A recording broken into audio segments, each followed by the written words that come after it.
Hello, hello, bonjour à tous, j'espère que vous allez bien. Alors, on se retrouve pour une vidéo sur le décryptage donc des énergies de la pleine lune en Sagittaire, pleine lune qui aura lieu donc le 26 mai prochain à 11h15 temps GMT, dans l'axe évidemment Sagittaire Gémeaux à 5 degrés 26 minutes. D'accord? Donc là, on a une pleine lune qui est une pleine lune assez magnétique, assez forte. Et donc, on va un petit peu décrypter les choses petit à petit. Alors, une pleine lune, c'est quoi? C'est déjà l'aboutissement d'un cycle de nouvelle lune, hein, entre guillemets. C'est-à-dire que c'est le moment le plus déterminant pour mettre en lumière une problématique émanant du signe dans lequel s'est passée la pleine lune, la nouvelle lune, pardon, et qui va se matérialiser, hein, qui va être le plus fort énergétiquement au moment où la lune atteint évidemment l'opposition avec le soleil et donc se déclarer en pleine lune. Ici donc on a, je dirais, donc une lecture particulière, hein, de l'axe Gémeaux-Sagittaire qui va être donc liée à cet axe de communication, d'expression, d'ouverture, qui est finalement un focus, une lecture d'une situation qui peut porter donc sur le domaine donc qui va être montré par la Lune. Donc je vous remets la position de la Lune, qui va être le Sagittaire, donc l'étranger, globalement, hein, la foi, la croyance, je dirais opposé donc à ce qui est le Gémeaux, c'est-à-dire la superficialité, la parole, le relationnel simple et qu'on va dire un petit peu futile, mais qui est le fait de parler librement, surtout. D'accord ? Donc si c'est bien aspecté, une lune en Sagittaire, comme il y a ici, d'accord, va amener une bonne ambiance. D'accord, ça va amener quelque chose de positif, ça va amener... la lune est dans un signe d'expansion, puisque c'est le signe du Sagittaire, qui donc est sous la maîtrise de Jupiter. Et donc, Jupiter, c'est une planète d'expansion énorme, de chance, d'optimisme, de joie. Hein. Et on est bien dans une période de réouverture, de remise en état de l'ancien monde, entre guillemets, c'est-à-dire que on essaye de remettre les installations telles qu'elles étaient avant. D'accord ? La preuve en est, c'est que cette lune est conjointe au nœud sud. Donc le nœud sud, c'est le porteur de l'involution collective. Donc on aimerait retrouver le quotidien de ce qu'il y avait avant. Sauf que là, ça se passe en Sagittaire. Donc il s'agit plus d'une croyance que d'une réalité. D'accord ? On va donc essayer de voir un petit peu, mais pour l'instant, il y a cette croyance qui s'attache à remettre ce qui était avant. Donc là, il y a bien une lecture, et puis avec Junon, qui est pas loin, hein, donc c'est l'idéal, Junon. C'est le partenaire idéal, c'est l'idéal, d'accord ? Donc on est dans une croyance idéale de remettre en courant, donc la lune, c'est le quotidien. D'accord ? C'est ce qui est proche de nous, c'est les ressentis donc d'expansion, de joie, de relationnel sans phare, sans contrainte, on va dire plutôt. Donc le rationnel libre avec le Sagittaire, hein, il y a cette notion de liberté qui est très importante et qui va confiner à un idéal ancien avec ce nœud sud. D'accord ? Donc ici, évidemment, il y a une connotation particulière, mais dans je dirais la forme générique d'une lune en Sagittaire, une lune en Sagittaire peut très bien être connotée à quelque chose de très expansionniste, très très positif, très très très empreint d'une joie très très forte et de chance. Ici, on voit que il y a tout ça, mais que ça se base sur une croyance qui est donc la croyance de la vie d'avant. Ok. D'ailleurs, c'est bien matérialisé par ce nœud sud et c'est cette position de Junon qui indique une espèce de soupir vers l'idéal. hein, en quelque sorte. Alors, cette lune en Sagittaire, au niveau générique, elle va toujours essayer de montrer par rapport au signe qui est en face, donc les Gémeaux, qu'il y a un besoin de transcendance de quelque chose. Et donc ici, on voit bien que ce Sagittaire, il parle de transcendance au niveau de la liberté, qui est finalement très, très hachée, qui en a pris un coup dans l'aile, hein. La liberté, là, on va pas se le cacher. Le signe du Sagittaire avec la Lune, il parle aussi de popularité. D'accord, notamment pour un homme politique, notamment pour quelqu'un qui, un artiste, etc. Une lune en Sagittaire, c'est une grande popularité. D'accord, donc on a à porter un idéal d'expansion, de liberté, etc. Au niveau du Sagittaire, qui est donc quelque chose qui doit être pris en compte par le monde des Gémeaux. Alors, cette lune en Sagittaire, et c'est aussi un des domaines qui pourrait être touché au moment de cette lunaison, c'est l'enseignement. D'accord, l'enseignement qui, ici, on peut imaginer, notamment avec ce carré à Jupiter, hein, qui est également le signe du professeur, qui est également un des symboles de l'enseignement, qui peut être donc lune carré Jupiter, c'est-à-dire le professeur qui est en tension avec finalement le quotidien de l'enseignement, donc ses cours. Ça peut déterminer par exemple des examens qui sont en train, c'est la période des examens, on peut imaginer que ça ne se passe pas super bien. D'accord, il peut y avoir des choses qui sont, puisque Jupiter, là, carré Lune, mais il est aussi carré Soleil, puisque là, on a toutes les planètes qui sont en tension les unes avec les autres. D'accord, Jupiter étant en tension avec la pleine Lune elle-même, il est en tension, donc il est en carré, avec la conjonction Soleil-Nord, donc le fait d'aller plus librement et de façon évolutive vers l'air qu'on respire, vers la parole, vers le fait d'avoir un relationnel sain, etc., etc. Et le côté involutif ici de la maison, de l'enfermement, de la restriction et de la vie d'avant, malgré tout. Donc cet enseignement, lui, il est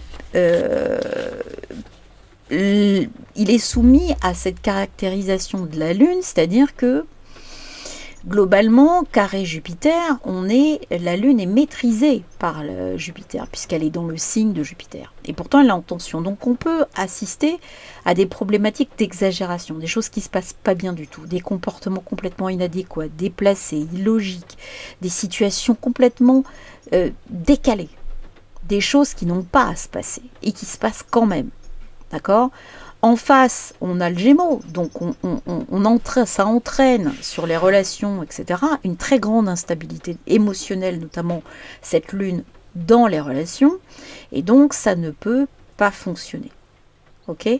Donc cette maîtrise de la lune par le maître du Sagittaire, qui est Jupiter, va amener donc d'abord un manque de chance, donc des situations qui vont se faire patatras les unes par rapport aux autres, potentiellement un effet domino, potentiellement un effet aussi excessif, parce que Jupiter, il va gonfler les choses. Donc, il peut y avoir aussi une popularité, c'est-à-dire un manque de popularité, c'est-à-dire quelqu'un qui va prendre cher dans l'histoire et que ça va devenir viral. D'accord, la Lune émettant un signal complètement viral et complètement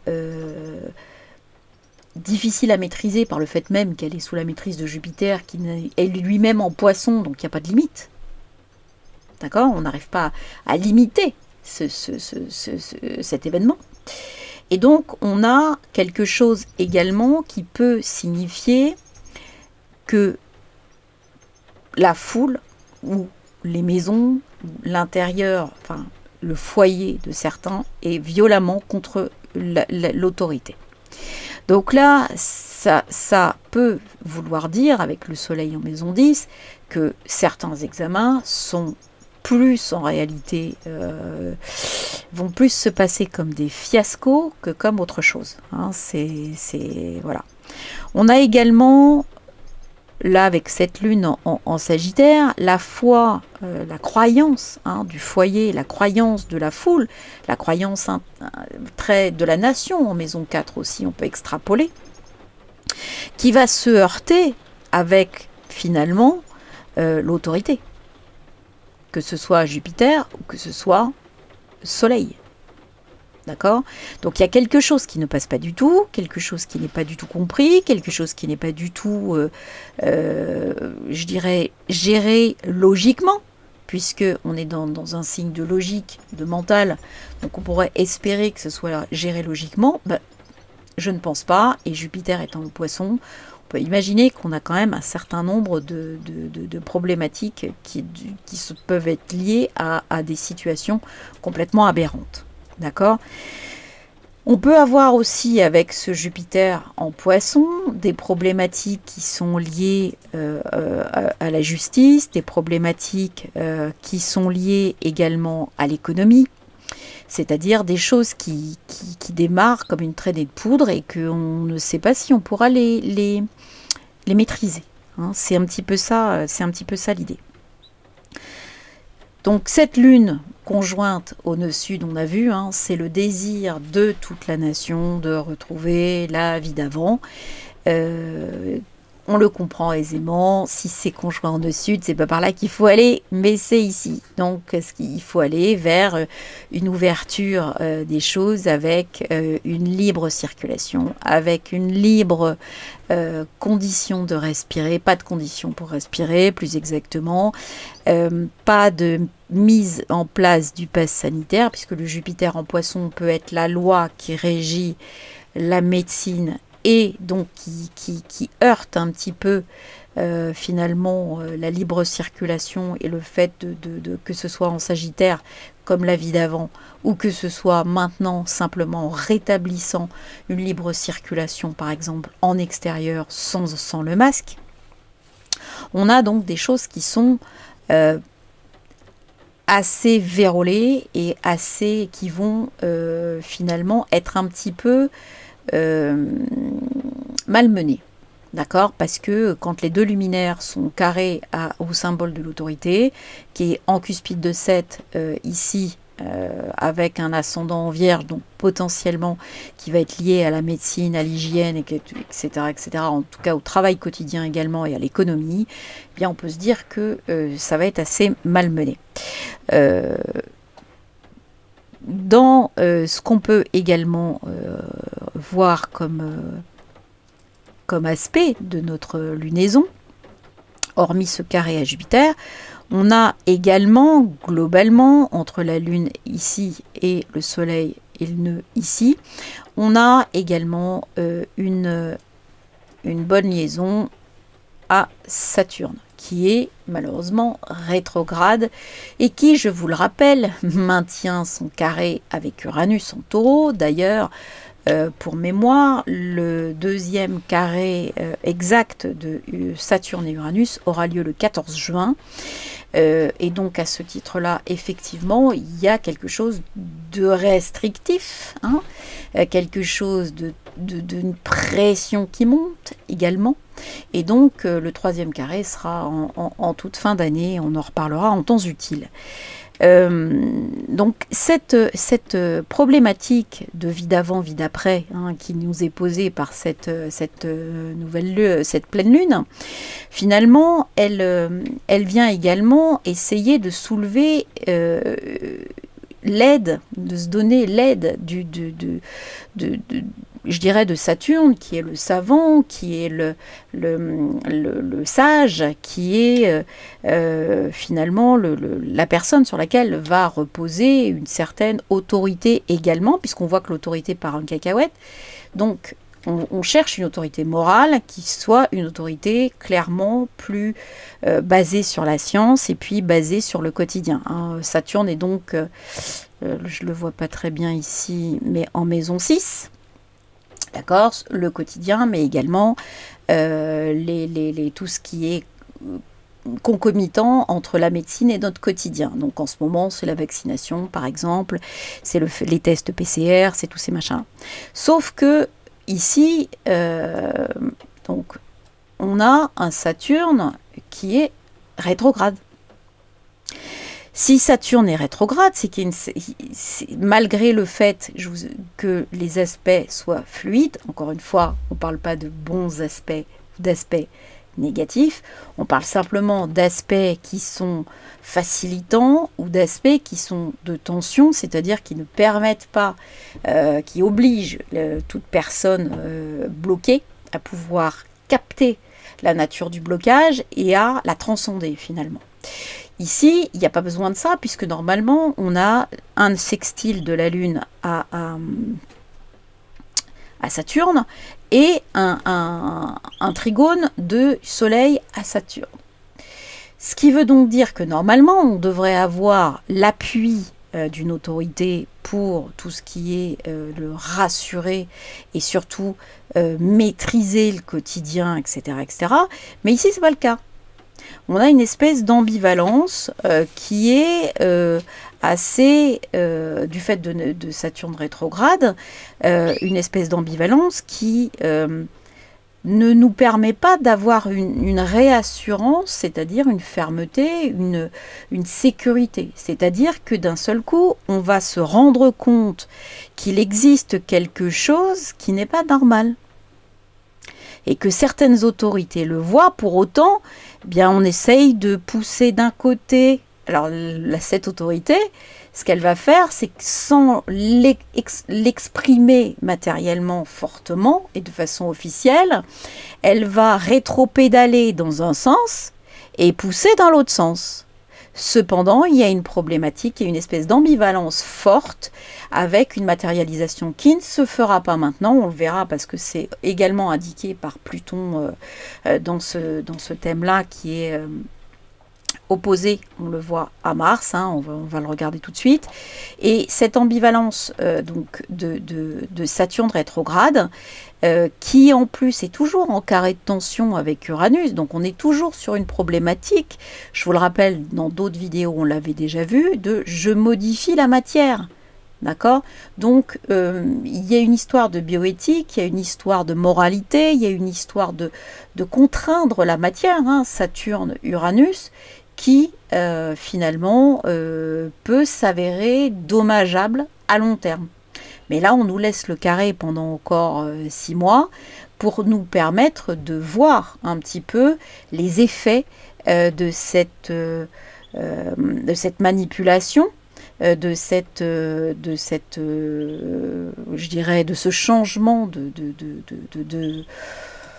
de manipulation ou ce changement d'optique de la science, hein, qui va finalement avec Saturne qui, je vous le rappelle, manipule Uranus, puisque Saturne est dans le signe du Verseau, donc il est sous la domination d'Uranus, ne nous y trompons pas. Et donc Uranus utilise ces blocages ou ces ambivalences de Saturne pour démontrer quelque chose, et notamment pour démontrer des transformations sur la matière qui ne sont peut-être pas moralement faites en conscience, puisque Uranus est la planète de la pleine conscience. Et que chaque chose qui doit être modélisée ou transformée ou transcendée avec Uranus doit l'être en conscience parfaite. Ce qui ne semble pas le cas, donc elle utilise Saturne comme gardien du temps, donc comme bloqueur aussi du temps, donc comme contrainte également sur la liberté, pour déterminer des actions et des résultats, hein, sur le long terme, qui seront peut-être n'en doutons pas, avec Saturne de toute façon, une sagesse que les hommes auront à intégrer. Alors, si on continue notre chemin dans la lunaison, ce qui est apparent en dehors de ce Saturne, c'est qu'ici on est en... Bon, vous voyez, tout ça, c'est en Gémeaux. Alors, on a bien vu que nos luminaires sont vie d'avant, vie d'après. Ils sont toujours en alternance et en dualité. Ici, on a cette conjonction également de Mercure, Vénus en Gémeaux. Il y a quelque chose qui va être retardé. Il y a quelque chose qui ne va pas fonctionner comme on l'a prévu. Pourquoi? Parce que Mercure est en position stationnaire à cette date-là. Il sera en effet rétrograde de façon exacte le 29 mai. Or là, cette lunaison a lieu le 26. Ce qui nous indique que on va avoir quelque chose qui va être retardé ou qui va être mentalisé ou matérialisé différemment. En tout cas, il va y avoir des bugs avec un Mercure rétrograde. C'est presque sur facture. Hein. Et donc, on va avoir des bugs dans l'ouverture, dans les matérialisations, la reprise des spectacles, les commerces, etc. Ça va être très ralenti, très buggé, très chaotique. D'accord?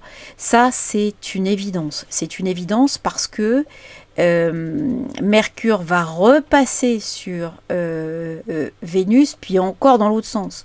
Donc, autant vous dire que là, c'est le spectacle, c'est tout ça, c'est etc. C'est très fun, une Vénus en Gémeaux.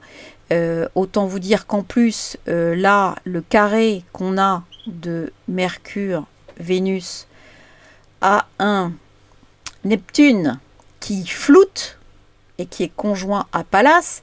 Il y a une espèce de chose qui est en train stratégiquement de bloquer. Et stratégiquement de bloquer, je pense que la météo va pas du tout être de la partie. Pourquoi je dis ça? Parce que un carré à Neptune plus un Jupiter en Poisson, pour moi, ça donne de l'eau. Hein. D'autant que, si on va encore attendre là-dessus, on a un Mars qui agit, hein, boum, qui donc peut-être donner des choses orageuses, mais qui est dans un signe d'eau, qui va donc alimenter, lui, le Neptune en Poisson. Je suis très éclairée, donc je vais baisser le store. Et voilà. Donc ce Mercure en Gémeaux, conjoint Vénus, plus Neptune, plus Mars, pour moi, il y a quelque chose de l'ordre de la météo, ou en tout cas de quelque chose qui n'est pas maîtrisé. D'accord? On ne maîtrise pas un Neptune avec un Jupiter. Les 2 maîtres des Poissons sont présents dans leur signe, Jupiter et Neptune. Ils sont activés par des choses très instables, comme Mercure qui va être rétrograde en Gémeaux, carré. D'accord? Donc là, avec une réouverture, etc., plus un Mars qui est très actif, hein, et qui est dans un signe d'eau, donc qui va très naturellement, dans le signe de la Lune, donner des passages. Passages d'eau, passages de perturbation. Donc je pense qu'on peut avoir des choses qui dysfonctionnent de cet ordre-là. Hein. Ça peut être aussi autre chose qui dysfonctionne au niveau électrique, au niveau de la circulation, au niveau de la jauge, au niveau de ce que les gens ont compris. Hein. Je pense que ce que les gens ont compris,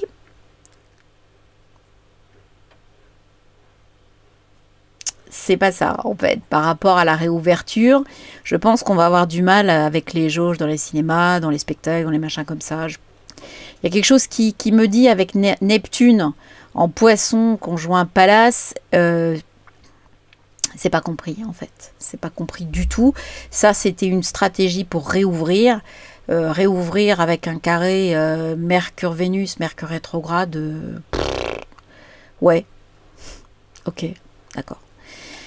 Donc, globalement, on va avoir un focus donc, sur ce qui est retardé. D'accord? On va avoir quelque chose qui va se matérialiser peut-être en plusieurs fois également.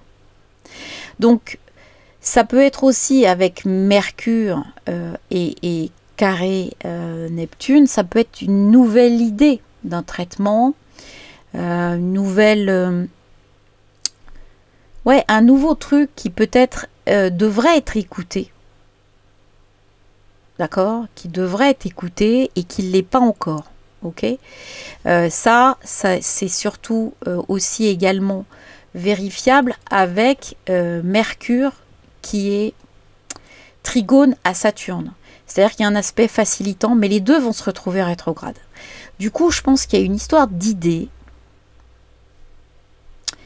qui va, ou d'optique, ou de problématique, qu'on comprend, qu'on connaît, mais on va pas y croire, en fait. On va se dire non, non, non, non. Non, c'est pas le moment de commencer à regarder ça, c'est pas le moment mais on va constater qu'il y a des warnings qui s'allument, il y a des choses qui commencent à arriver, mais on va se dire mais non, on peut pas approfondir le truc, mais non, on peut pas gratter là-dessus, mais non, on peut pas donner du crédit maintenant à ça, on peut pas arrêter le fonctionnement du truc. D'accord? C'est comme si on était embarqué dans un mouvement qui était trop grand. Et ce mouvement qui est trop grand, on peut plus l'arrêter en fait. Ok? Alors peut-être que c'est le truc de vaccination qui a démarré, puis on peut pas l'arrêter, même si on voit que finalement c'est pas, il y a des résultantes ou des observations en fait, parce qu'on est toujours sur un savant. Saturne rétrograde en Verseau, un savant qui observe. Et donc, il y a des gens qui vont alerter et qui vont observer. Et voilà, il y a des choses qui sortent, mais visiblement, bon, c'est pas du goût de tout le monde. Alors, en plus de tout ça, on a quelque chose à observer aussi, qui est donc que Neptune, lui, comme on l'avait vu, il est c'est lui qui peut agir aussi au niveau de la météo. Hein. On a ça. Donc on a un Neptune sextile Pluton. Comme le Neptune est en 8, c'est assez perturbant en fait, puisque... Donc il y a un Neptune sextile Pluton qui est opposé Mars. Et ce qui est embêtant, c'est que le Mars, il est en même temps carré à Chiron. Donc, ça veut dire quoi? Ça veut dire que je pense que ça indique qu'il y a... Là, ça doit être l'immunité qu'on cherche. D'accord? Le Mars, regardez, il est en maison 11. Ok? Là. Donc, on est bien sur une vaccination, en plus, collective. Et peut-être même des enfants, des jeunes, ou des femmes enceintes. Donc là, il y a un aspect facilitant, et on espère que il y aura quelque chose au niveau de l'immunité. Sauf que l'aspect facilitant qu'il y a, il ne fusionne pas dans le bon sens. Hein. Pluton est rétrograde. Et donc, on a une accélération, là, pour moi, des vagues d'injection. D'accord? Mais l'opposition Mars-Pluton amène une sorte de... Enfin, Mars-Pluton, c'est la fatalité. Donc là, on est sur une action, Mars, en Cancer, en 11, donc un truc collectif, qui va amener une fatalité, mais qui ne se matérialisera pas tout de suite. Pourquoi? Parce que Pluton est rétrograde. Donc c'est décalé dans le temps. Pluton, pour la matérialisation de ça, on la verra début octobre, puisque c'est début octobre que Pluton redevient direct. Donc en fait là on est en train d'avoir quelque chose qui se passe au niveau de la matérialisation de cette vaccination. Je serais tentée de dire que c'est surtout apparent pour ce qui... Alors le cancer en fait il va dénoter l'aspect démocratique de la vaccination, hein, si j'ose dire. C'est-à-dire l'aspect... foultitude. La Lune ici, donc qui est maîtresse du Cancer, elle va se faire vacciner parce qu'elle veut le retour à la vie d'avant. Sauf que ici, l'accélération génère quelque chose qui est pas bon, hein. Notamment peut-être pour les femmes enceintes, où il y a une histoire de Neptune en 8, donc je dirais d'issue qui est pas forcément très très très chouette, hein, qui est validée par Mars carré Chiron en 8. Donc ça c'est pas un aspect de guérison, hein. Mars carré Chiron, c'est la mort, hein. C'est la guérison par la mort. Enfin, je sais pas comment on peut appeler ça, mais c'est carrément, c'est pas top. Donc, en fait, l'idée, c'est que globalement, il y ait, puisqu'on voit que l'aspect qui guérit, c'est celui-là. C'est la vie d'après, entre guillemets, c'est le retour à la liberté et à la respiration, qui est bien, lui, sextile à Chiron. Et Chiron, pourtant, va chercher donc tout le monde a un accès de la vie d'avant à la vie d'après, par le biais de cette transformation, cette acceptation de transformation et de transcendance qui est liée au fait que cette vie d'avant ne se remettra probablement jamais. Donc cette partie-là, hein, doit accepter que cette guérison se fasse autrement. Et autrement, ça veut dire qu'une fois qu'on a accepté ça, on peut passer à finalement une autre voie. Ok ? Donc qui est validé par le demi-sextile de la lunaison à Uranus. D'accord, qui est la pleine conscience, et le quinconce, donc qui est un aspect toujours en deux parties, hein, je vous le rappelle. D'abord un aspect carré, donc un aspect où on a l'impression qu'on ne va pas y arriver, ou un aspect qui joue pas en notre faveur, et une fois qu'on se donne la peine de le regarder, de l'intégrer, de l'utiliser, et de transcender un petit peu ce côté de carré de tension qui est difficile, on va ensuite sur l'aspect sextile, hein, puisque ça fait 150 degrés, qui va aller donc 90 plus 60, donc le dernier, le 60, n'est accessible qu'à la fin, et une fois que le carré est bien transcendé. Et ça permet donc de se servir de ce quinconce comme d'un vrai outil. Mais au démarrage, on ne le voit pas, c'est une énergie dont on ne se sert pas. Voilà, elle est là, mais on l'ignore en fait, hein. Souvent on ignore les quinconces, alors que ce sont des vrais outils, hein. Mais il faut se donner la peine, et il y a surtout cette idée que ce sont parfois, je pense, des énergies qui ne sont pas situées au même niveau, en fait. C'est-à-dire qu'on ne les voit pas, c'est pas forcément dans le concret immédiatement, c'est l'issue de l'énergie n'est pas forcément perceptible immédiatement, et du coup on n'en fait rien. Alors que tout est là pour nous prévenir que ça peut être mauvais aussi, hein. Puisque on peut rester sur ce carré. Mais ça peut être très bon si on se donne la peine de le regarder et donc d'aller vers la transcendance de cet aspect de quinconce. Donc voilà, c'est cette matérialisation de cet aspect donc de Pluton, hein, qui aura lieu beaucoup plus tard, avec Neptune là, qui moi avec Chiron en 8 et en Bélier, m'interroge, d'accord, sur les aspects donc de cette matérialité.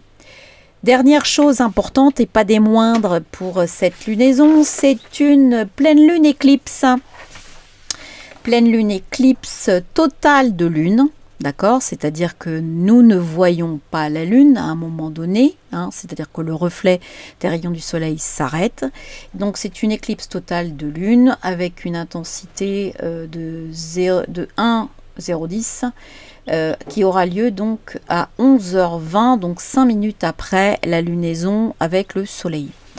Donc je vous rappelle que dans la suite de ce que j'avais dit avec la matérialité, c'est pour ça que je ne vous en ai pas parlé avant, mais que je vous en parle à la fin, on arrive exactement à la même date de matérialisation de l'éclipse que de cette problématique entre Pluton, Neptune et Mars.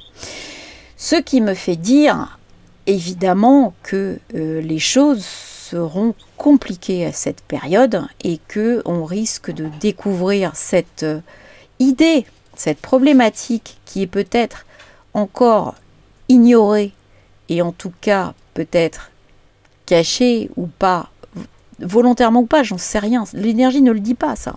Il n'y a pas de morale hein, dans l'astrologie. Il n'y a pas que c'est bien ou c'est pas bien.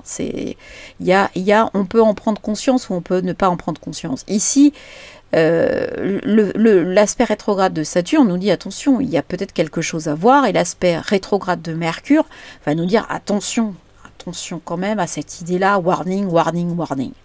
Donc il y a une problématique, d'autant plus que ce carré de Saturne à Uranus exact est le 14 juin, donc on est dans des zones où on va avoir des informations qui vont être passées peut-être sous silence ou qui vont passer sous le fil, hein, sous le feu des projecteurs, et qui apparaîtront clairement, et notamment au niveau du ressenti, aussi au niveau de la vie d'avant, au niveau de tout ça. En tout cas, c'est une éclipse totale de lune qu'on va vivre lors de cette lunaison. Et donc pour moi c'est très important, parce que cette éclipse totale, elle vient indiquer que l'aspect du ressenti qui est indiqué par la lune, il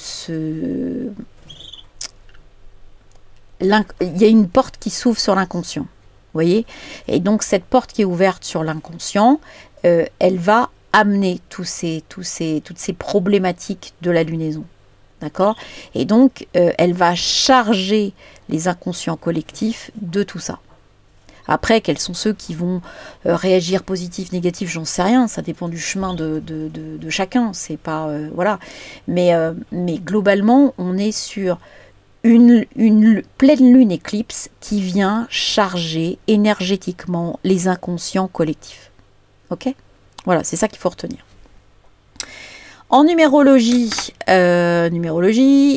on a donc le 26 mai 2021 nous donne 8 plus 5 plus 5, hein, 2 plus 6, donc c'est 8 plus 5, mai c'est mai, et 2021 c'est 5. Ce qui nous donne 18.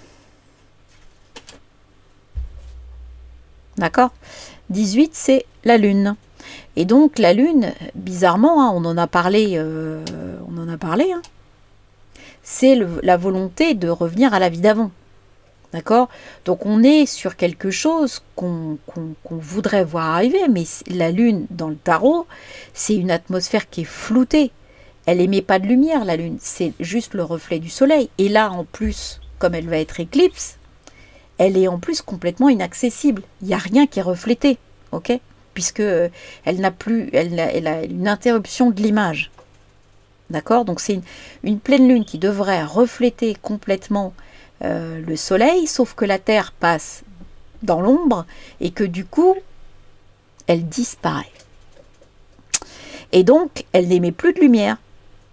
Donc, quand normalement la Lune émet de la lumière, on est d'accord que c'est la lumière, notamment pleine lune, la lumière du soleil. D'accord? Et donc, on dit de la Lune que finalement, elle va recevoir une lumière indirecte, donc elle ne reflète pas la vérité, donc elle peut déboucher sur des erreurs. D'accord? Des désillusions. C'est une énergie qui n'est pas une énergie émettrice, c'est une énergie magnétique. D'ailleurs, si vous regardez bien les sens des petites gouttes, les petites gouttes, non, les petites gouttes, elles vont vers la Lune. Vous voyez? Dans le soleil, je ne sais pas si je l'ai à côté, le soleil. Mais dans le soleil, en fait, c'est le soleil qui est une puissance émettrice. Voilà. Et le soleil, lui, on voit bien les gouttes, regardez bien. Elles tombent du soleil. Donc, il y a bien une émission de quelque chose. Là, pas du tout. Elles vont de la Terre, elles montent, elles sont aspirées, elles sont attirées magnétiquement. D'accord? Ce sont des énergies. Alors on voit, il y en a des jaunes, des bleus, des rouges. Donc c'est des différentes énergies qui sont des énergies de matière, des énergies d'action, des énergies spirituelles et de lumière qui sont attirées directement dans la sphère magnétique de la Lune. D'où des erreurs possibles parce que c'est quand même une lumière indirecte, on n'y voit pas grand-chose. D'accord? Donc ça peut également être une période qui finalement est un petit peu déstabilisante, ou qui peut être une période où on se trompe, où on, par exemple, on a des illusions, parce que ici c'est donc une énergie de miroir, de déformation. Donc on projette une réalité, c'est exactement ce qu'on a vu, hein, ce que je vous ai dit là. Hein. On projette une réalité qui n'existe plus. Hein. Là on le retrouve, mais typique. Ok. Et donc ici, la Lune, c'est également la symbolique des cycles. D'accord? Donc ça peut également être une période, comme je vous l'ai dit, donc une période déterminée par l'éclipse, qui va nous permettre d'évoluer, d'involuer, ou en tout cas qui va amener des changements et des modifications énergétiques. D'accord? Donc la Lune, dans certaines mythologies, il est dit, alors les deux bâtiments que vous voyez, en fait, dans certaines mythologies, la Lune, elle est le symbole de la porte du cosmos. En fait, on dit qu'on peut sortir du cosmos par la porte du Soleil. Et que, en fait, la porte de la Lune donne non pas sur l'espace hors de la matrice, mais que ça donne uniquement accès à l'astral et à la matrice, et qu'on finalement on ne sort pas de ce truc-là. Et donc c'est manifesté, ces deux portes, en fait ce sont les deux bâtiments que vous voyez dans le fond. Il y en a une qui est ouverte sur la sortie du cosmos et l'autre qui est fermée. Voilà. Et donc on a un vrai ici symbole d'oscillation, puisque finalement on ne sait pas trop, il y a des modifications.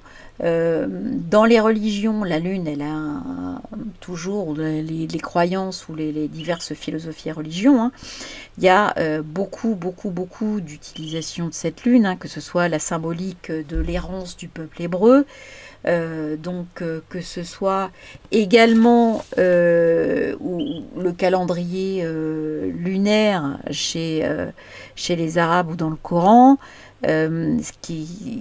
Ça peut être aussi chez les Celtes, on est sur encore un calendrier lunaire à l'origine, puisque les Gaulois comptaient par cycle de 30 ans, qui sont des cycles lunaires. Ça a été attesté, je crois, c'est chez Pline l'Ancien. Et dans le tarot, la Lune, elle va représenter souvent l'enlisement, en fait. L'enlisement de l'esprit dans la matière. C'est-à-dire qu'il y a tellement de flou, on ne sait tellement plus où est la lumière, que c'est l'enlisement de l'esprit dans la matière, avec de la tristesse. On voit qu'elle n'est pas super gaie. Hein. Elle n'est pas super gaie. Tristesse, solitude, parce que c'est la solitude du repli sur soi, en fait. Hein. Ça indique également une fausse sécurité. Là, on voit les chiens qui aboient. Fausseté, fanatisme, apparence évidemment trompeuse. C'est la désillusion, l'égarement, les mensonges, etc. Et en tout cas, bon, la Lune, c'est le monde des reflets, le monde des apparences. C'est l'inconscient, comme je vous l'ai dit. L'inconscient, en tout cas, qui détermine, donc la porte vers l'inconscient, qui va déterminer une espèce d'énergie qui doit être absorbée. Ici, on voit, hein, ça va rentrer, c'est absorbé magnétiquement par l'inconscient. Ok. Ce 18, il peut aussi être lu comme 9. Et là, on retombe sur notre savant fou, là, notre savant Saturne rétrograde. Ici, on est sur l'ermite. Alors, l'ermite, il a un bâton, hein, qui lui a été donné après sa victoire sur les injustices à la suite de son pèlerinage par la justice, hein, d'équilibre. Donc, le bâton, c'est un bâton de pouvoir, et c'est une arme qui atteste ou qui lui permet de vaincre les injustices ou les erreurs qu'il rencontre, hein, de faire la sélection par terre, clac, clac, clac, on trie. Et puis ce bâton, c'est le symbole du cheminement, hein, le cheminement du pèlerinage même, hein, avec l'ermite qui peut avoir fait. Alors vous voyez qu'il tient une lanterne à 6 pans dont on n'en voit que 3, 2 jaunes, un rouge, hein, donc la matière et l'action, hein, dans la lampe. Et cette lanterne à 6 pans, ok, elle fait penser évidemment tout cet ermite, il fait penser à Diogène et sa lanterne, hein, qui se balade dans les rues d'Athènes en disant je cherche un homme, un vrai, enfin, avec la symbolique des philosophes, hein, grecs. Et en fait, il est en plein jour, il secoue sa lanterne sous les têtes des gens qui passent, et en fait, il dit qu'il trouve personne, et qu'il trouve que des fous, en fait. Parce que pour lui, les hommes ne devraient exister que par leur qualité de sagesse et de conscience, de bonté envers les uns envers les autres, hein, voilà. Et donc voilà, on est sur une allégorie aussi, donc un peu de Diogène. Donc cette lampe, en fait, c'est aussi avec le H de Hermite, hein, une allusion à la lampe d'Hermès Trismégiste, hein, qui est donc le fondateur, le créateur ou l'initiateur de l'alchimie, et qui donc figurait avec le manteau sur la lanterne, hein, que vous voyez. Ça figurait finalement que on peut pas laisser la lumière directement de la sagesse accessible à tout le monde, parce qu'en fait il y a des gens que ça éblouirait, ou que ça pourrait aveugler, alors que ça ne leur est pas destiné. Et pour autant, ce sont des gens qui ont parfaitement le droit de poursuivre leur chemin. Donc en fait, ce qu'on veut nous dire ici, c'est que la voie à suivre, finalement, c'est une voie de prudence et de lumière intérieure. C'est-à-dire que cette lumière qui le guide, ce sont les actions dans la matière qu'il a faites, hein, et dont il a tiré une certaine analyse et une expérience. Et donc c'est son expérience ici qui le guide. D'accord? Donc l'illumination ici et la compréhension de ce qui est le phénomène subtil de matérialisation de situations, ça doit rester finalement tout à l'intérieur. Et donc c'est pas la peine d'aveugler ou de sortir tout ça pour éblouir les gens, puisque finalement il y en a pour lesquels c'est même pas destiné. Donc ici, prudence.